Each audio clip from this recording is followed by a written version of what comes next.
Hello, I'm Jerry Fort. I'm going to read some of these stories in this book. This book is called The Scary States of America. Excuse me. Weird and terrifying stories from each state based on true events. This is a book by Michael Teitelbaum. I don't know if I'm pronouncing his name correctly or not. It says on the back, it's kind of hard to, it's got a deal over some of the writing. Aliens, ghosts, and I don't know what else it says. I don't want to pry on that because it's a library's identification scanner thing. Some stories of this eerie trip through all 50 of the scary states of America with Jason Specter, the nation's unofficial collector of all things paranormal. As your guide, some of these creatures, spirits, and visitors from other worlds don't mean to hurt anyone, but then again, some of them do. A fun, creepy road trip of all 50 states packed with monsters, myths, and mayhem. If only all local folklore was this exciting. Now, could someone please check for monsters under my bed? Let's see. Michael Buckley, author of the New York Times bestselling series The Sisters Grimm. I guess that's what he said. Okay. Michael Teitelbaum has been a writer and editor of children's books for more than 30 years. He worked on staff as an editor at Golden Books, Grosset and Dunlop, and Macmillan. In addition to The Scary States of America, Michael's fiction work includes The Very Hungry Zombie, a parody, and The Very Thirsty Vampire, a parody also, both done by Skyhorse. Okay. Michael's nonfiction work includes writing Jackie Robinson, Champion for Equality, published by Sterling, and the Baseball Hall of Fame, a 2-volume encyclopedia published by Grolier. He is also the series editor of Great Escapes, describing true-to-life acts of incredible courage, published by HarperCollins. Michael has always had an interest in the paranormal, despite a rather normal childhood in Brooklyn, New York. These days, Michael lives with his wife, Sheila,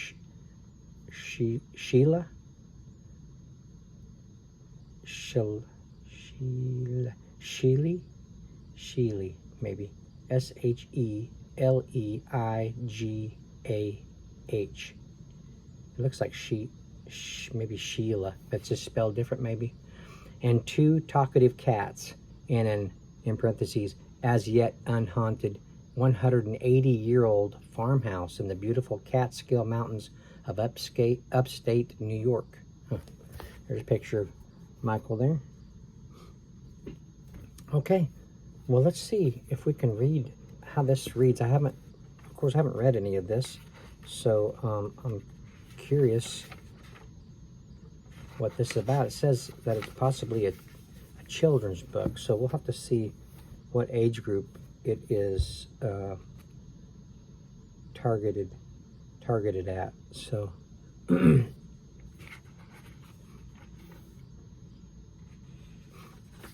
meet Jason Specter. There's no pictures in this, so no, there's no pictures. You're probably wondering how an ordinary kid like me came to be the official collector of all things weird and scary in the United States. With all the strange and unexplained stuff happening out there, you'd think we'd have a whole army of investigators trying to uncover the truth. But unless they're keeping a really low profile, I haven't seen any teams of Ghostbusters or psychic detectives prowling my neighborhood. So I gave myself the job after a terrifying experience convinced me that someone needs to be keeping an eye on the paranormal in this country. This story, like the others in this book, is true. So before we get into monsters and ghosts and UFOs, let's talk about something truly frightening. The 4th grade. Bullies, atomic wedgies, and stolen lunch money. It was a real house of horrors. Did I mention bullies? Charlie and Steve were the cool kids, and they thought I was a total geek. Maybe it was my obsession with comic books and collecting baseball cards and watching every sci-fi show on TV. At 9 years old, I wasn't too worried about my image. Now that I'm 12, I think I've wised up a little. In parentheses, though I still like all that stuff.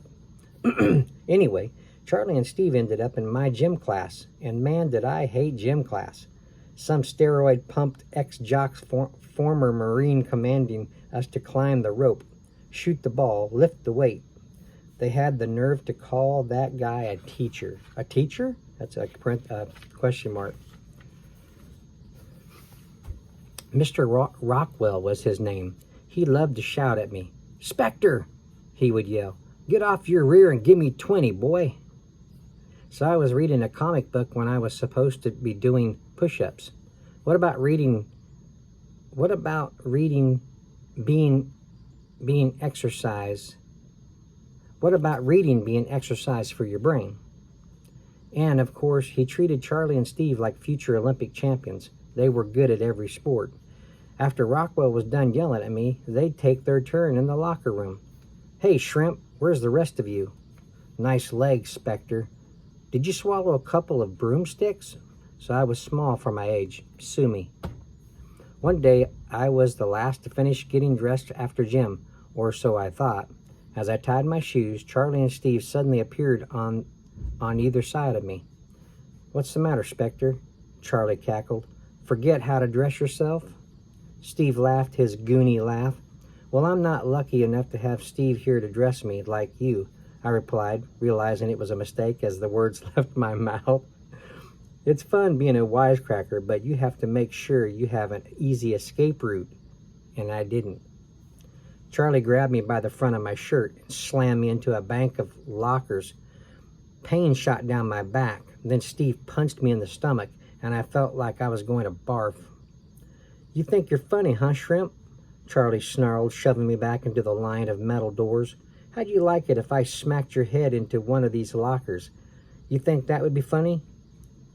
"Hey, Charlie, maybe he'd like to see locker 615, Steve said, giggling up close. "Good idea," said Charlie. A sick smile spread across his stupid face. I froze in terror. Every kid in the school knew about locker 615. That locker had some kind of evil history attached to it. I didn't really know what it was or how far back it went. Everyone says the school covered it up pretty fast. They even replaced all the lockers in the boys' locker room, hoping that would forget it. Hoping that people would forget. But something bad still happened to every kid who used 615. It was cursed. One kid fell off the rope in the gym and broke his leg on the first day he used 615. Another choked in the school cafeteria, also on the day he was assigned 615. Mr. Rockwell won't admit it, but he now goes out of his way to not give 615 to anyone. Even parents get a little superstitious when kids start getting injured at school. I started to feel sick to my stomach. I tried to run, but didn't get far. Charlie and Steve each grabbed one of my arms. I desperately struggled to break free. "Leave me alone," I shrieked in a higher voice than I would have liked. They lifted me off the ground. I kicked my feet wildly, hitting nothing but air as I twisted and squirmed. They hustled me toward locker 615. "You guys are idiots, you know," I screamed. You're not so funny now, are you, Shrimp?" Charlie yelled back. "Mr. Rockwell!" I bellowed, hoping the gym teacher was still around. He wasn't. Realizing I couldn't free myself, I hoped they would only slam me against the locker door, or maybe just shove my head inside. No such luck. Charlie wrapped me in a vice-like bear hug, while Steve grabbed the handle of locker 615. After a couple of unsuccessful yanks, he jerked the door open. Instantly, a horrible stale smell, as if someone had left a dead animal in there, made my eyes water. I started coughing. Charlie and Steve squeezed me inside the locker and slammed the door. Everything went dark. I heard the sound of a lock snapping shut. And then it got weirdly quiet. "Let me out!" I screamed. Then I coughed uncontrollably as the foul stench burned my throat. "Let me out of here!" Panic now mixed with nausea. I was squeezed in so tight I could barely move an inch. I felt my throat closing as I breathed the stale, damp air, shifting my position a little. I tried banging my shoulder into the side of the locker. "Somebody let me out of here!" "They won't come," a faint voice said. It was as if the person were standing right next to me. Then I heard someone inhale a tortured, wheezing breath. I tried to turn my head to the right, but ended up smashing my cheek into the side of the locker. "Who said that?" I demanded. "Is somebody out there?" "Nobody's there," the same strained voice replied, only it came from behind me now. Then I heard another painful gasp of air. "What's going on?" What's going on? I thought. This locker barely fits me, let alone two people. I've only been in here for a second, but I must be totally losing my mind. "They never come," the tormented voice gasped from somewhere inside the locker, followed by a raspy struggle for breath. I was suddenly filled with exhaustion, totally drained of strength and unable to move. It had only been a minute, but it felt as if I had been trapped in the locker for a week. What's happening to me? My throat began to tighten. I tried to breathe but had to fight to suck air into my lungs. I can't breathe. I'm going to die. Then my eyes snapped open and I found myself staring at a boy about my age. The boy was being dragged toward a locker. This locker, by a kid twice his size. I watched helplessly as the boy was shoved into the locker. Just before the door slammed, something small tumbled from his pocket. "No!" he screamed. Or was I the one screaming? "My inhaler!" The boy and I shrieked together, as if he had taken over my body and was controlling my voice. I felt his panic shoot through my veins. Then everything went dark. Because I was wedged in so tightly, I'd lost feeling in my feet and arms. I didn't have the energy to try to yell, bang on the door, or change position. My wheezing was worsening and I was losing strength. I'm so tired. I'm so cold. I couldn't tell if the voice was my own or his. It didn't matter. I felt like I was dying. A small hand closed around my throat. The last bits of life seeped from my body. "Brian Coles," the faint voice whispered as the phantom tightened its grip.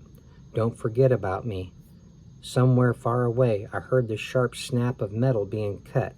Then light flooded the locker. "Specter!" cried a man's voice as two strong hands gripped my shoulders and pulled me from the stinking dark prison. "How in God's name did you get in there?"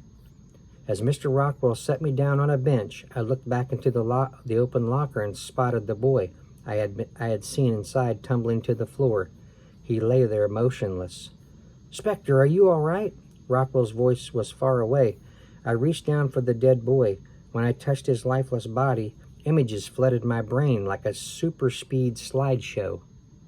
The dead boy surrounded by kids in gym uniforms, a man and a woman standing over him crying, two policemen leading away the bigger boy who had locked the kid in the locker.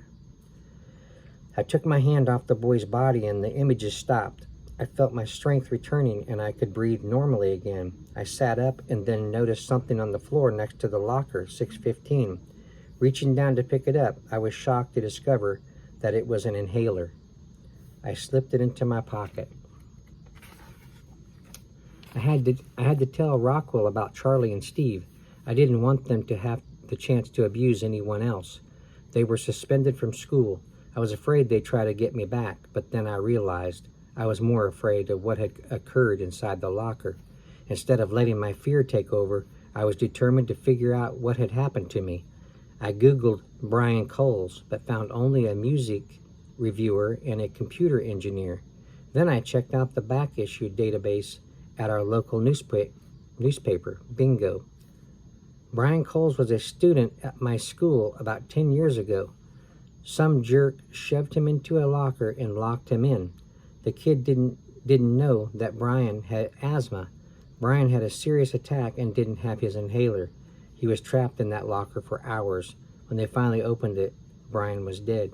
I felt the hair on the back of my neck stand up as I turned the inhaler I had picked up over in my hands. I still keep it as a kind of talisman to remind me of the day when I learned that the world we see every day is just the surface of all that's out there. So that's how it all started for me. I was only 9. No matter how many times I replayed the events of that day in my head, I always came up with the same answer. I had met a ghost. I started reading everything I could about paranormal. I became positively obsessed as I began checking out websites and blogs. I realized this stuff happens to lots of people everywhere, so I started collecting stories. People from all over the country contact me now, telling me the stuff that's happened to them. Some have turned to me for help. Others have helped me, pointing me to paranormal hotspots. I've even been lucky enough to visit a few. Now I'm kind of a clearinghouse for the weird. I've made some friends doing this, mostly other kids who are also obsessed with the paranormal. Most I've never met in person. I figured this book would be another way to get the word out. I've picked one tale I uncovered in each state in the United States, or as I've started calling it, the scary states of America.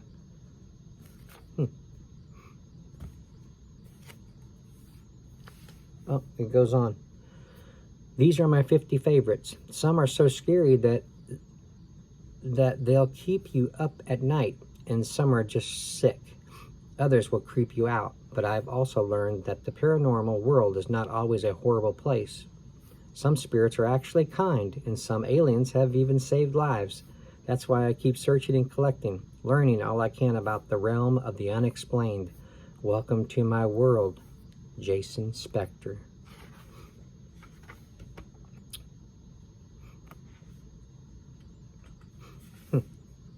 Okay.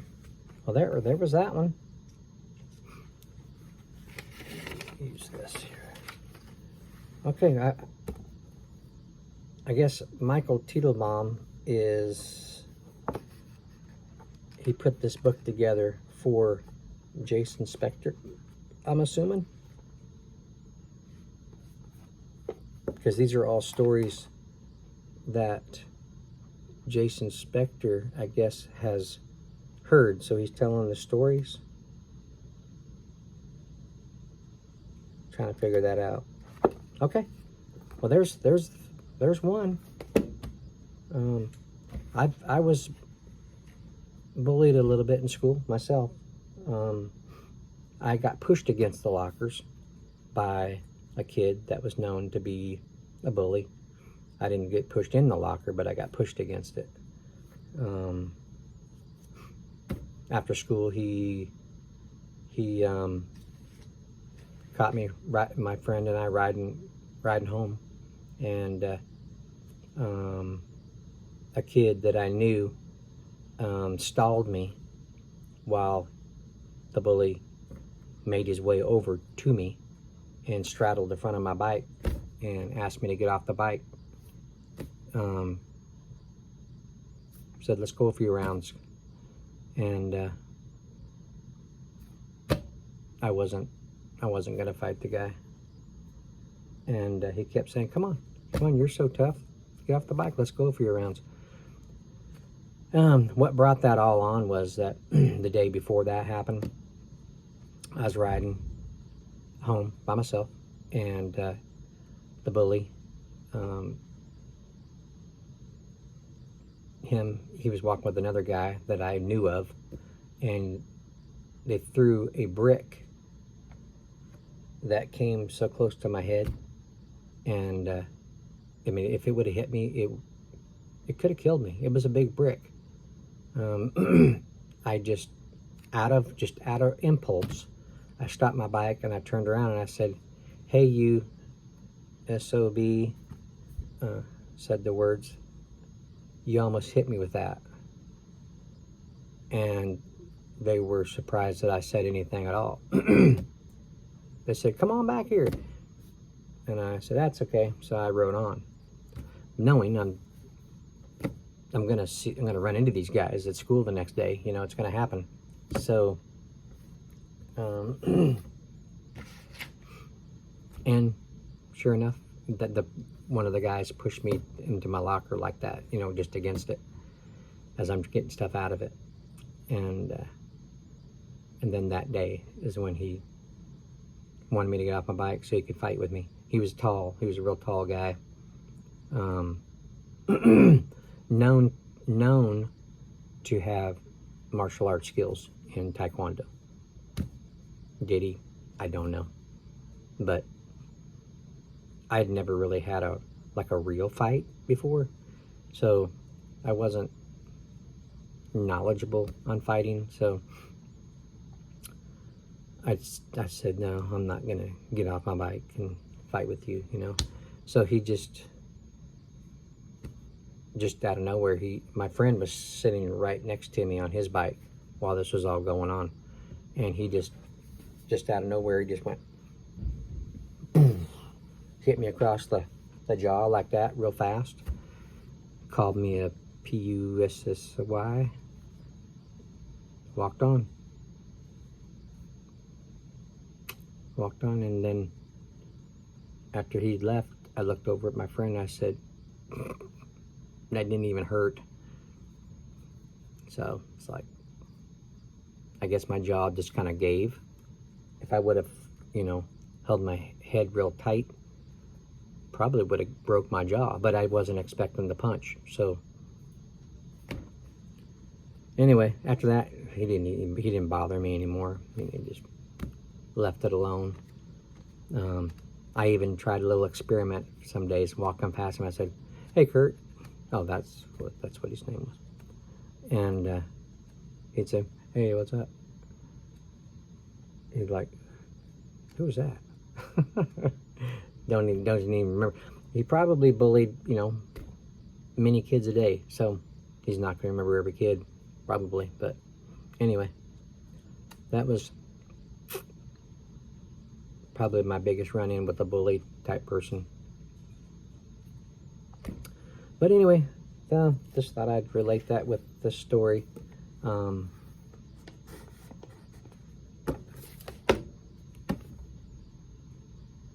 I didn't die from it, but neither did that kid.